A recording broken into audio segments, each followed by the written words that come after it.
Pigskin Frenzy on this wonderful Thursday afternoon. Thank you for joining us. I'm Joel Norris, and whether you're watching on YouTube, listening on Spotify, or listening on Podbean, a big thank you for taking some time out of your Thursday to just sit back, watch, and listen to some NFL coverage presented by me. Now, if you're watching on YouTube, please subscribe to the channel, like each episode, and leave comments down below. Spotify or Podbean, if you're listening on there, share around with others and follow on there as well. We have X, Instagram, and Facebook. X is type in at pigskin_frenzy. Follow the page there. You'll get episode updates as well as news and highlights from across college and NFL football. Facebook and Instagram, all you got to do is type in Pigskin Frenzy.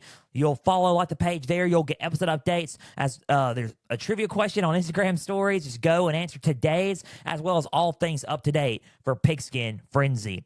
Okay, NFL day today, and we got a lot to cover. It was a wild week one, ladies and gentlemen, a wild week one. And we had, not just on the field, off the field as well. We had two big contract signings, as well as, plethora of games, and it's back. Football's back, ladies and gentlemen. Overall, college is back, NFL's back. I'm excited, and we're going to get rocking and rolling with some NFL coverage today, week one recap, and then we're going to break down and preview and predict some week 2 games. So before we get into it, again, keep plugging into Pigskin Frenzy. Follow and subscribe on all platforms. You're not going to want to miss anything that we have to do here on Pigskin Frenzy. Before we go into the week 1 recap, let's dive deep into the off-the-field stuff, also known as contract extensions and signings. So let's kick it off with the defending Super Bowl champions, the Kansas City Chiefs. So, according to NFL insider Ian Rappert, Kansas City Chiefs have re-signed defensive tackle Chris Jones to a new 1-year deal.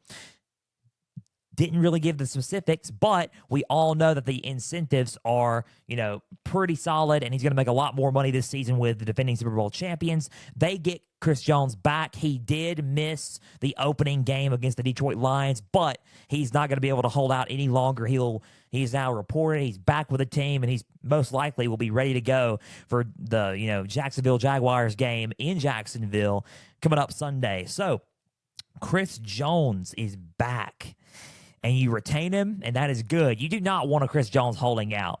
And part of the conversation that I'm going to get into with Chris Jones is going to happen with my week 1 recapping the Lions and the Chiefs game from Thursday Night Football last week. But all I have to say about this is Chris Jones is a much-needed asset for the Chiefs defense, and it is so good it must feel good for the Chiefs to have him back. And congratulations on getting the deal done. Chris Jones has earned the money, and no more holding out. It's time to play football. Chris Jones is back with the Kansas City Chiefs.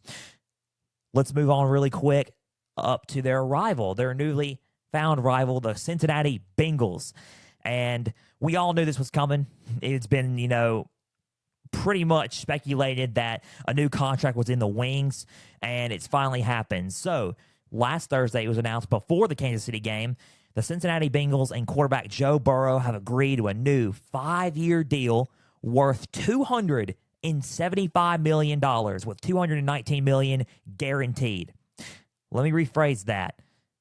$275 million with $219 million guaranteed. I had to repeat it. I'm sorry. It's just a lot of money. A lot of money. And this was according to NFL insider Jordan Schultz. The deal's done. $275 million.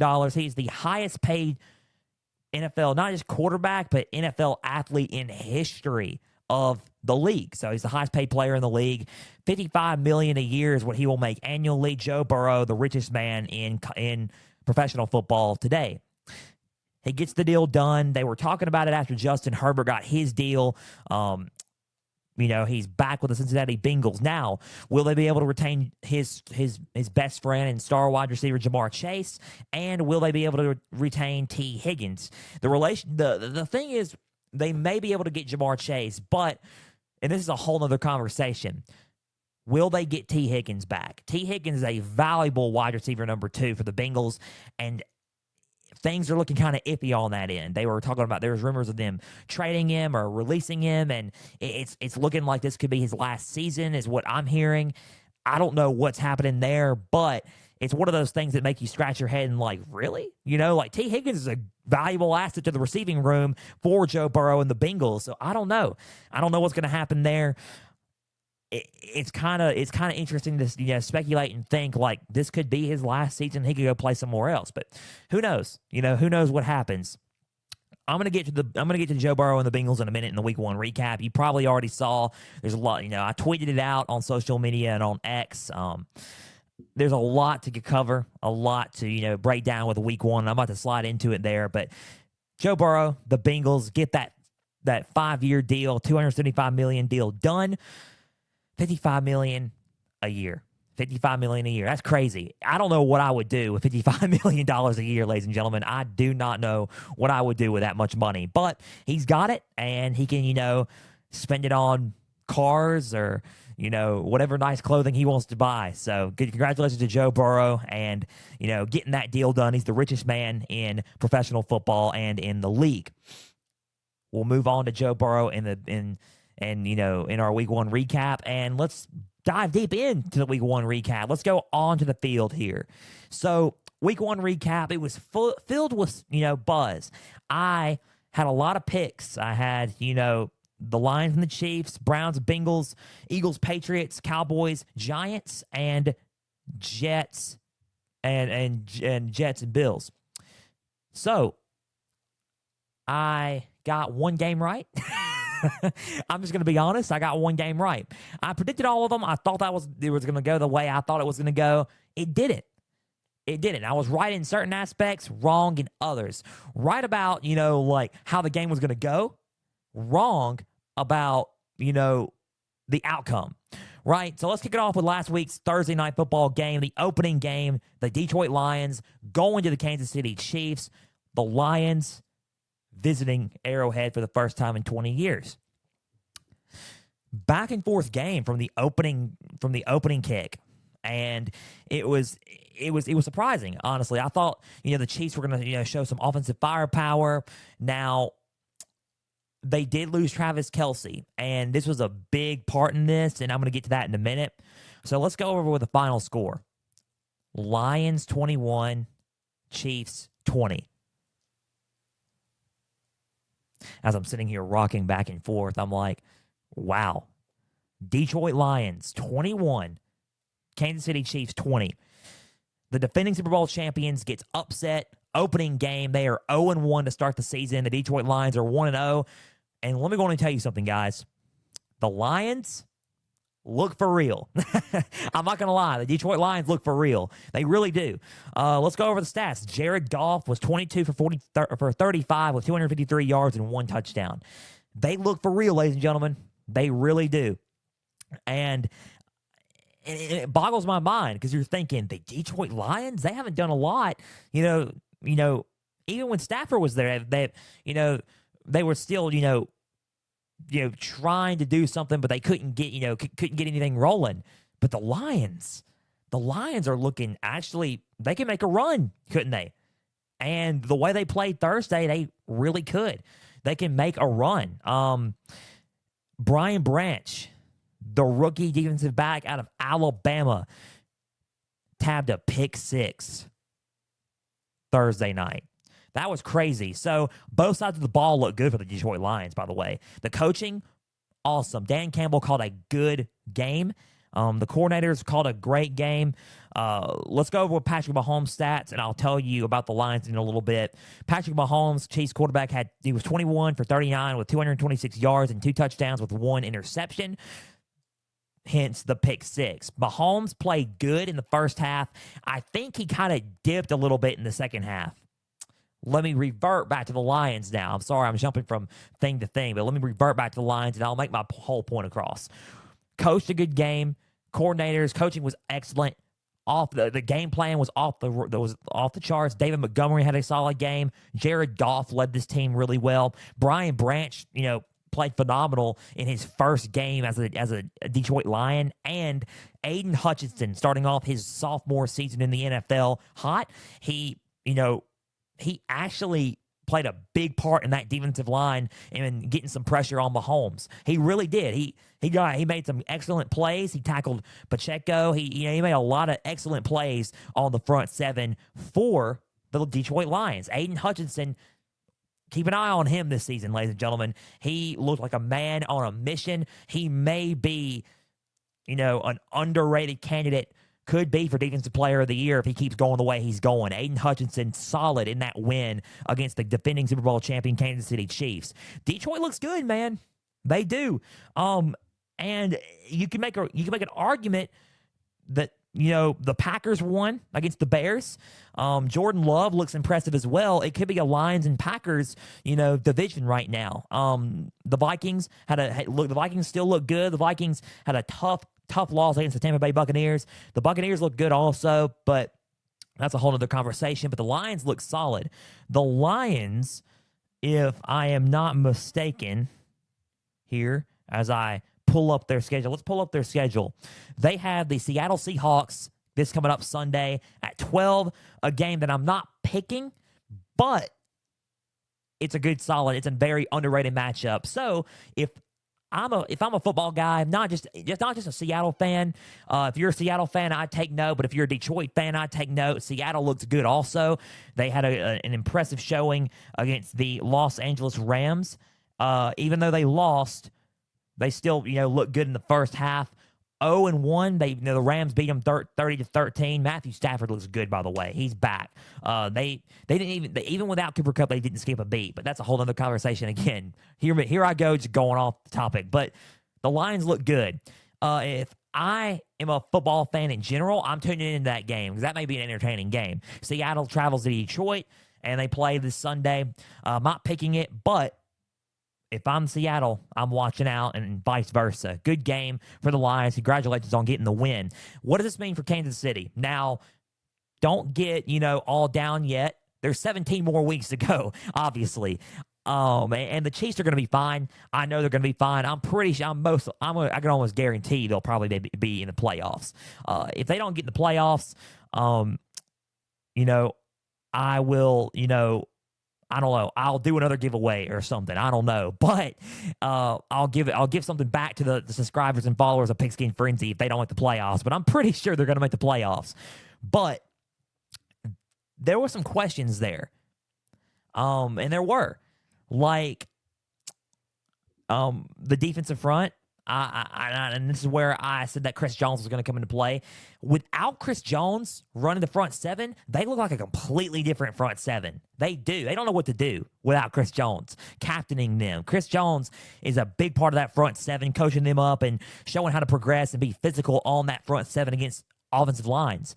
The Lions kind of, in the way, won it in the trenches. They really did. Blocking up front with the offensive line and the Lions not only with the offensive line when the defensive line got to the Chiefs offensive line as well. I think that the Lions looked more physical in the trenches. So the physicality and the defensive front, those are two things that kind of have question marks in my opinion on the Chiefs. Now, the secondary, besides Trent McDuffie and Javarius Ward, those two are solid defensive backs, but they need some more help in the secondary position besides those two, because if one goes down, who else is there? They need to build up more depth on the secondary. That's number two. And here's the third one, and the final thing I'm going to say about the Chiefs. Without Travis Kelce, this is surprising to say this, their offense doesn't look in sync without a Travis Kelce on the field. It looks surprisingly different because their playbook, believe it or not, and this goes to show how big Travis Kelce is for this team. Travis Kelce, without him on the field, looks surprisingly different. That playbook looks, night and day compared, to with him and without him on the field. So losing him kind of hurt a little bit. Now, I will say this. They have a good backup tight end in Drake Bell. Bell, tight end from Oklahoma, he's a solid backup option for Travis Kelce, but it still looks surprisingly different without Kelce on the field. Now, who's their other guy? You got Justin Ross, solid player, and you got Kadarius Toney. Now, Kadarius Toney had a rough night. He did have a rough night. He was dropping majority of Patrick Mahomes' passes. Mahomes couldn't get into a rhythm in the second half. First half, he played solid. It looked like he kind of took his foot off the gas. He was being pressured, and in that pressure, he was overthrowing. He threw a pick six, as well as, had to throw the ball away a lot. It was one of those things where it all came into play, and it caused them to lose the game. It was a recipe for disaster, almost. Kelsey was out. They were, the lines were more physical, and the secondary option was kind of thin, and Tony and the receivers weren't catching the ball when Mahomes was throwing to them. So it was a recipe for a loss. Now, we're going to have to see what they do Sunday. They play the Jacksonville Jaguars Sunday. It's going to be a tight game. It's in Jacksonville. They go on the road, and Jacksonville looks solid. I'm not going to lie. Now, granted, and I will say granted, and take this with it, it's going to be a close game. I expect a full, as I look at the schedule here, I'm pulling up the Chiefs' schedule. They play the Jaguars. Now, when you look at the Jaguars, they got Trevor Lawrence. They have Travis Etienne. They got Calvin Ridley, who played a lights-out game against the Colts. I'm not picking that game. Chiefs are favored by 3. I expect the Chiefs to win that game, but it's going to be close. It's going to be close. They got a lot to deal with, and a lot of problems to clean up. But I expect them to clean it up. I expect them to still be a top tier team, and the Chiefs are going to get it rocking and rolling. They play Jacksonville Sunday. Let's see how that goes. It's going to be a very close game, but let's see how it goes. Final score: Lions 21, Chiefs 20, and it's night and day when Travis Kelce's on the field. You need to get Travis Kelce back as soon as y'all can. So, and plus, Travis Kelce is, there's optimism about him returning soon. So, and maybe even Sunday. So that's good news. Next on the list, so we can move on. Browns 24, Bengals 3. Browns 24, Bengals 3. I just hit y'all with it. This is the noon game. This is where it goes right here, right? So, I said that they need to establish the running game, the Browns, and the Bengals need to block. So, Bengals did not block, but the running game was established by the Browns. Let's go with Deshaun Watson really quick. His stats: 16 for 29 with 154 yards and 1 touchdown along with 1 interception. He did throw a pick. The Bengals defense looked solid, but it wasn't enough to stop Nick Chubb. Nick Chubb was a key part of that offense. He didn't get a touchdown, but he had 18 carries with 106 yards, and the running game was in a rhythm. And I think that's a key reason why the Browns won, because of Nick Chubb. And not only that, that defense was stifling against the O-line. The O-line could not, contain that front seven. Joe Burrow, did not really play like a $275 million quarterback. He was 14 for 31 with 82 yards. That's probably one of the least amount of yards he's gotten in a game since being in the NFL. 82 yards, and the total yards, it was a complete mismatch. If you look at the Browns' total yards, they had 350 total yards, and the Bengals' total yards 142. Complete mismatch. And it was a blowout. You got to admit, it was a blowout. The Browns 24, Bengals 3, and now the AFC North currently is kind of neck and neck with the Browns and Ravens up top. The Bengals have, again, 17 weeks to get to clean up everything. But what they need to clean up is, one, the O-line. You need to block more. If you don't block for Joe Burrow, he's not going to be able to make his throws and make his progressions to his receivers. So that's one. Two, the defense needs to, even though they got an interception, defense needs to play a little bit better. The Bengals have a good defense, and I know they do, and they have a stifling defense. They do, but that running defense was a little rough. And I expected Nick Chubb to get, for Browns to hammer home the running game. However, the running game looked a little rough for the Bengals defense. So I would find a way to counter that, and you can't stop a Nick Chubb fully, but you can contain him a little bit. And I think they need to learn how to play a contained running defense and, just clean that up a little bit. But I think the Bengals are going to be fine. The Browns look solid. The Browns could make a run if they wanted to. That AFC North division is going to be tight. And it's going to be tight between all four teams. So strap in this season for the AFC North. That's going to be an interesting division. The Bengals have time. The Browns have time. It's just week 1. Let's see what they do. But I'm going to give you my keys for the Bengals just in here in a little bit for week 2. Final score, Browns 24, Bengals 3. Let's move on. And I was wrong about this one. The Eagles and the Patriots. I said the Patriots were going to upset them. I was wrong, but it was close. Eagles 25, Patriots 20. The Pats look good. Now, in the first half, it was a little slow, and the Eagles were all over them. But the Eagles kind of slowed down a little bit, and they did score a couple of, they scored a couple of times in the second half, but the Patriots kind of eased back into it and, motivated themselves back into it to make it a respectable game. Eagles 25, Patriots 20. Let's go over what the Eagles had. Jalen Hurts. Let's start with him, the star player, man. 22 for 33 with 170 yards and 1 touchdown. He also had 9 carries with 37 yards. A.J. Brown, 7 receptions with 79 yards. Devontae Smith, 7 receptions with 47 yards, and the single touchdown for Jalen Hurts. So, they look solid, man. They look solid on offense. Kenneth Gainwell look good at running back. Their running game looks solid, and their defense looks good, too. Their defense does look good. Now, the only problem I have with the Eagles is they tend to slow down just a tiny bit, and in this league, it's going to be hard to win some games if you just slow down. Don't take the foot off the gas, man. You got to play like how you did against the Giants and how you did against the Niners. Don't take your foot off the gas. They did that against the Chiefs because they were winning against the Chiefs in the Super Bowl, and they took their foot off the gas a lot.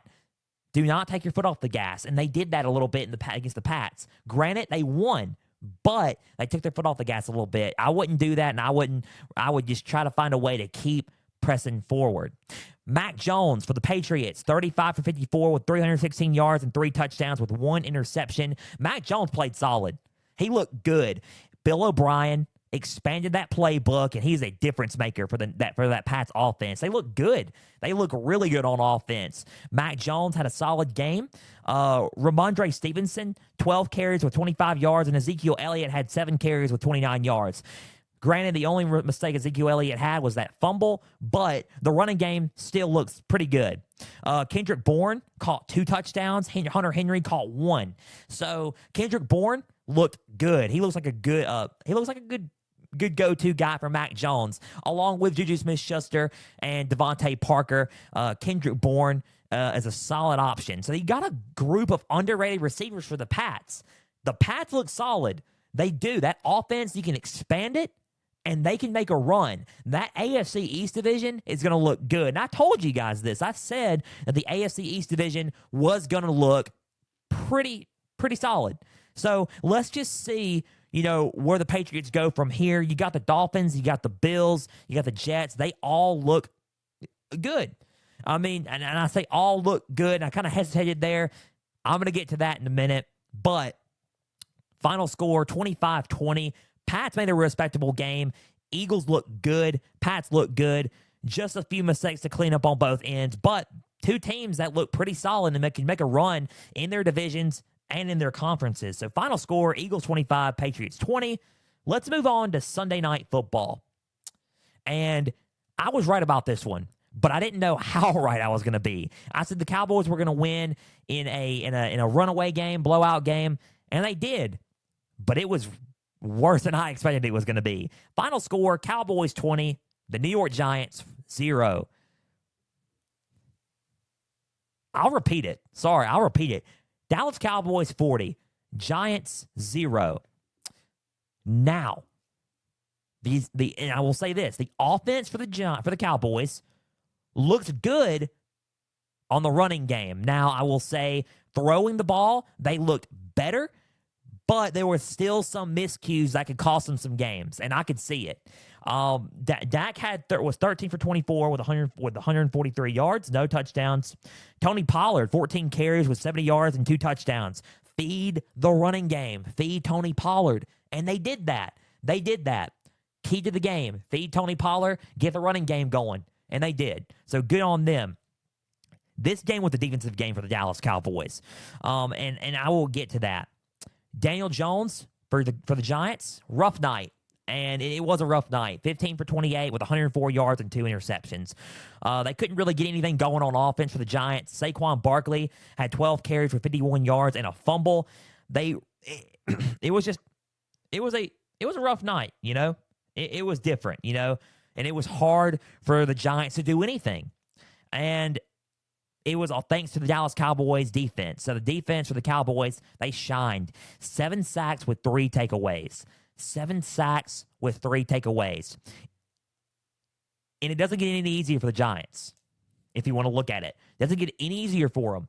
Now, they have, let's see, week 4 and week 8 out of this 10-week stretch, home games. Week 4 and week 8, home games. They got to go on the road majority of these weeks. And it starts Sunday when they have to go on the road to Arizona. That's going to be rough. That's going to be tough because it kind of takes a toll on you. So let's see how the Giants do. This was a home loss.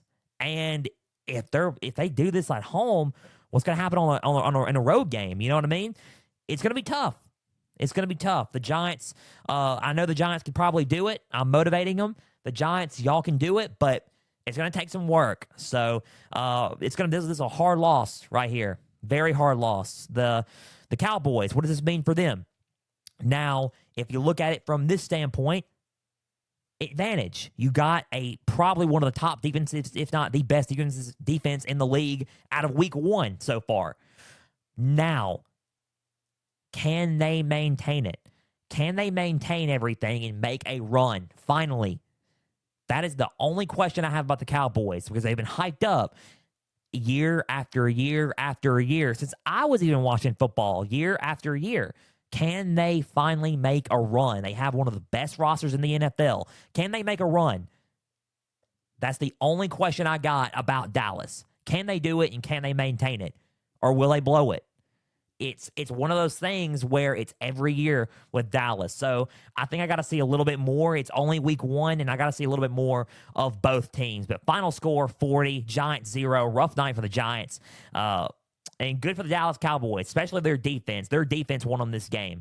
Offense, still some things to work on. They look good, and they established the run game, which was good, but still some things to work on a little bit. Their defense won them the game for this. So, and prayers up for the Giants. Hopefully it gets better and it's not going to get any easier, but hopefully, they can knock some wins on the road. So Monday Night Football, and this is where my main point goes home before we get into week 2 recaps and predictions. So week 2 predictions. So Jets, Bills. I picked the Bills. Close. I was wrong. But the thing was, in a way, I'm kind of glad I was wrong because it was an electric Monday Night Football game. Good opener for Monday Night Football. Final score, Jets 22, Bills 16. And you've already seen the news, and I'm going to get into it. Aaron Rodgers left after 4 snaps. Zach Wilson took over. Let me break down the game before I get into Aaron Rodgers. So, he exited the game after 4 snaps. Quarterback Zach Wilson took over. Zach Wilson was 14 for 21 with 140 yards and 1 touchdown with 1 interception. The running game, phenomenal for the Jets. Breece Hall had 10 carries with 127 yards. Dalvin Cook had 13 carries with 33 yards.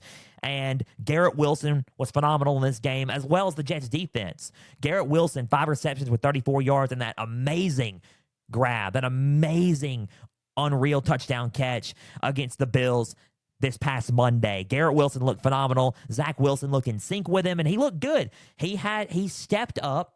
Zach Wilson stepped up when needed. So good on the offense for the Jets. They tied it up 16-16, and they won it in overtime after wide receiver Xavier Gibson returned a punt from the Bills for a touchdown to end it and seal the win to make the Jets 1-0 and the Bills 0-1. Dolphins 1-0, Pats 0-1, and the Jets 1-0, along with the Bills being 0-1. So, top teams in the league in the AFC East right now are the Dolphins and the Jets. Pats and the Bills 0-1, kind of a unique start for week 1, but hey, something that you're not used to. Jordan Whitehead was phenomenal in this game. He had 3 interceptions, and this leads me into the Bills. So, Josh Allen, 29 for 41, 236 yards and 1 touchdown with 3 interceptions. Stephon Diggs had 10 receptions with 102 yards and 1 touchdown. Before I get back to Aaron Rodgers, let's go with the Bills really quick. Jordan Whitehead had 3 picks. Josh Allen threw to the same guy and threw 3 interceptions. Diggs had a good game. Despite the pass interference late, he had a good game. Josh Allen did not, however. I think Josh Allen was kind of struggling on early, but no sweat. I still believe that he's a top-tier quarterback, and he'll rebound. But he's got to rebound quickly because they need him within these next few games. The Bills, Sunday, and I'm pulling up their schedule. Have the Raiders at home Sunday. So good home game to start off, but the Raiders are 1-0. The Raiders beat Denver the other day, and they looked solid. The running game looks solid for the Raiders, and, well, Jimmy Garoppolo looks solid for the Raiders. But the Bills have, they need to play well. That's all I'm going to say. They need to play well in order to get the win for themselves, and Josh Allen needs to play a lot better coming up this Sunday. So, final score, 22-16. 22-16, Jets beat the Bills on Monday Night Football. Josh Allen, good quarterback. I know he can do it. He just did not have a good night this past Monday, and he needs to play a lot better to win some key games this season. So, Aaron Rodgers, before we predict and recap and get into week 2 matchups, the top games there, Aaron Rodgers, 4 snaps. And this was a question about the offensive line for the Jets. I think the offensive line for the Jets need to look a little bit better to win some more games, but I think they can do it. I believe in them. So, Aaron Rodgers tore his Achilles and will miss the rest of the season. The MRI confirmed. So, everyone thought it was his ankle. It's his ankle. And we all thought it was. But I looked at it a little bit close, and I was like, no way. No way this man just hurt his Achilles. And I saw it. I looked a little bit closer, and I was like, this man hurt his Achilles. He was walking down the field. He got carted off to the locker room, went to the locker room, had a boot on, got an MRI, and it was confirmed that he had tore his Achilles and will miss the rest of the season. The Jets are a little disappointed because a lot of their hopes go down the drain. The odds are now have kind of dipped. The odds have kind of dipped for them winning a Super Bowl, and rightfully so. Does it look like they're a year? It's unlikely now because of the injury, but it's football and it happens. Now, you can go argue about the turf, the artificial turf in MetLife Stadium. There's been a lot of complaints about it due to numerous injuries in the past happening. We're going to have to see. It also is kind of a blow to the Green Bay Packers because they lose a first-round pick because Aaron Rodgers did not play this season. So, heartbreaker in all ends. Disappointing season for the Jets. Disappointing everything for the Jets. And it is disappointing for Aaron Rodgers. I mean, he was expected to play, and he was expected to light it up for the Jets, and, it was disappointing. But I will say this. Aaron Rodgers has announced that he will be back for the 2024 season. He will recover and come back for the New York Jets in 2024. He posted on Instagram yesterday, and he said, "I shall yet rise again." So he will be back, and he is going to rock and roll for, the Jets. But heartbreaker for the Jets. They lose Aaron Rodgers for the season. No doubt it's going to change the dynamic of how the Jets play moving forward. So that's all of week 1. Wild week 1 and a heartbreaking way to end week 1, especially for Aaron Rodgers. Prayers go out to him as he recovers for the torn Achilles, and he will be back, and I am ready to see him back next year. So Week 2 matchups, and quickly we're going to get it rocking and rolling. Thursday night football, we got the Eagles versus the Vikings in Philadelphia. Now, Week 2, we're going to preview and predict it. Keys to the game. Big key and big note here. Kenneth Gainwell is out tomorrow night. He is out and will not play due to injury. Prayers go out to Kenneth Gainwell. I hope he recovers soon. Kenneth Gainwell, a big part of that Eagles offense and a big part of that Eagles run game, especially in the red zone. Gainwell is an asset to the red zone, so we're going to see what they do in the red zone once they get down there with a Rashad Penny or DeAndre Swift. So they got some guys, but Kenneth Gainwell is a good asset, but he's out for the Eagles. Now, the keys to the game. Will the Vikings defense be able to contain Jalen Hurts in this Eagles offense? Now, can they slow him down, and can they keep up with that up-tempo, style of play? We're going to have to see and find out. Another key, the Eagles secondary versus the Vikings wide receiver. Can the Eagles defensive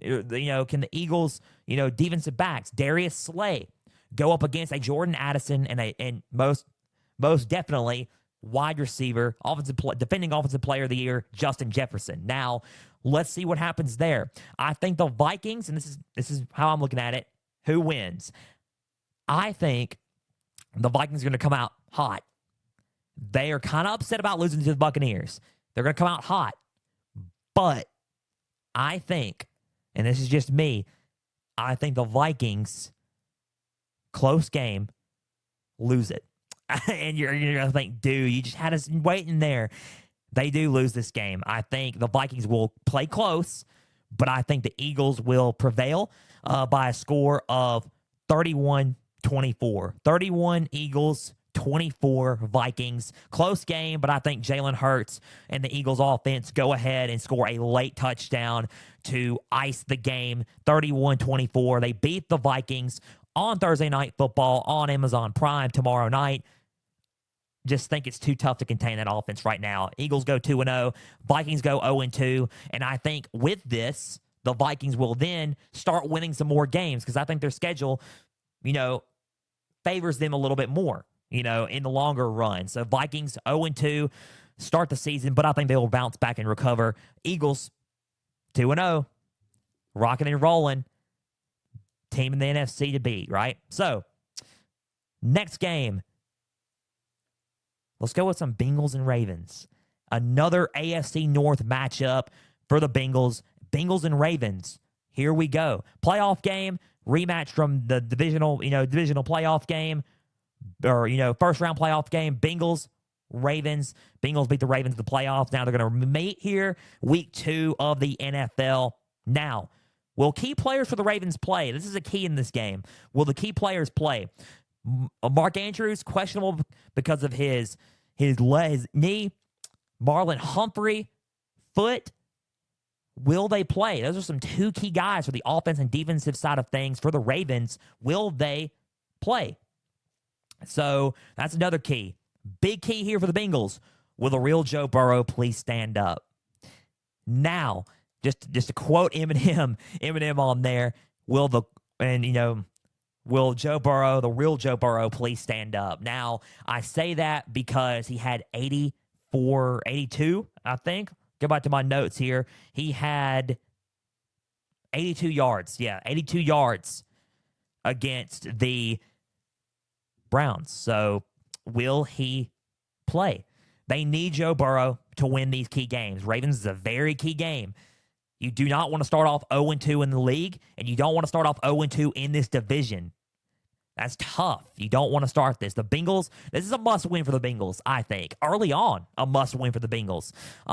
Now, they have 18 weeks left, and they could still bounce back regardless, but going down 0-2 is not a good look. This is a big thing for the Bengals. Close game. Who wins it? I think the Bengals pull it out. Close. Ravens have a talented team, and I think it's going to be very close. I think it's going to be a score of about 24-21, I would say. 24-21. 24 Bengals, 21 Ravens. Close game. Bengals beat the Ravens and pull it out. Bengals go 1-1. Ravens go 1-1, and they go 1-1 in the AFC North. So, Bengals pulled out, and I think Joe Burrow has a better game. He averages about 200 plus passing yards and does a lot better and goes back to his normal self, after having an off day against the Browns. So, 3:25 kick Sunday afternoon, Jets Cowboys. I chose this game as the top matchup because it is, right? Defense versus a miracle offense that played actually solid against the Bills this past Monday.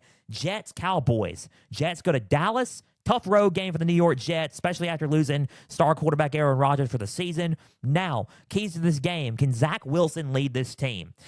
I'm not talking about just for one game. He stepped up when needed, but for down the stretch, can Zach Wilson lead this team? Can he lead them to the promised land? Can he lead them to a playoff? Can he lead them? You got the talent, man. You got the talent on both sides of the ball. You got Garrett Wilson, Allen Lazard. You got Mecole Hardman when he returns from injury. You have a lot of these guys. CJ Uzomah. You have guys.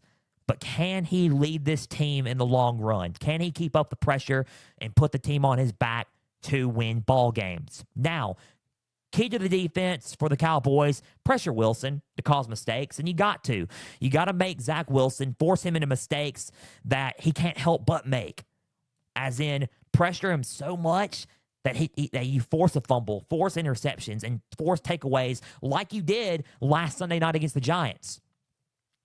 Who wins this game? This will be a lot closer than advertised. It's not going to be a blowout. A lot closer than advertised. Cowboys win it, though. Cowboys beat the Jets. Cowboys are advanced to 2-0. Jets go 1-1. Cowboys by a score of 25-17.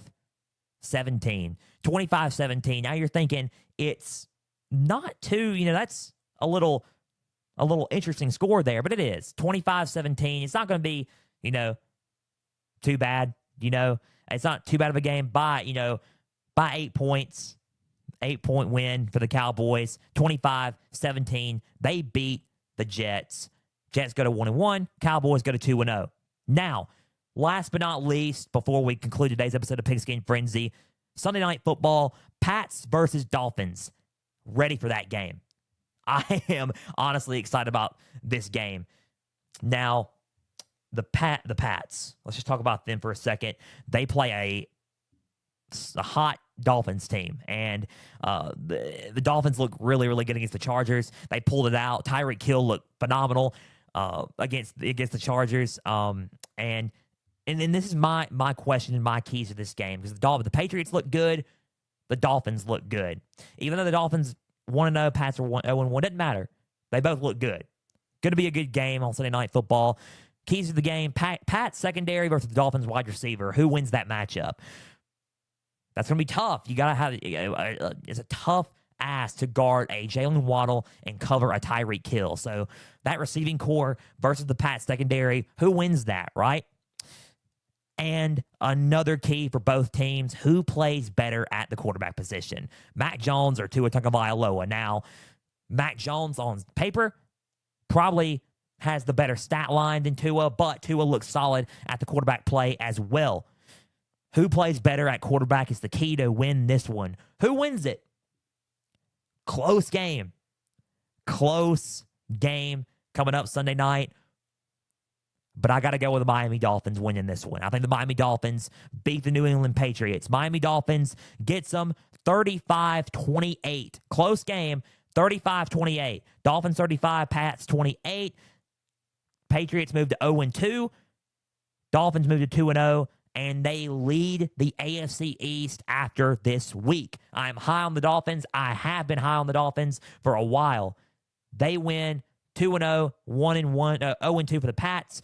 Pats are going to bounce back, and I think the Pats are going to bounce back in the season to try to find a way to make it to the AFC playoffs. So, Dolphins win. They beat the New England Patriots. And that's all I got for today for Pigskin Frenzy. Again, a big thank you for taking some time out of this Thursday to just sit back, watch, and listen to some NFL coverage presented by me.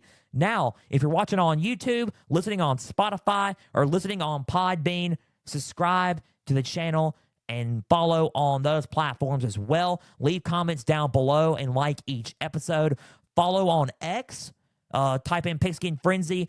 Follow on there. You'll get episode updates as well as news and highlights from across college and NFL football. And same thing with Instagram and Facebook. Follow on there. Go and answer the trivia question on Instagram story.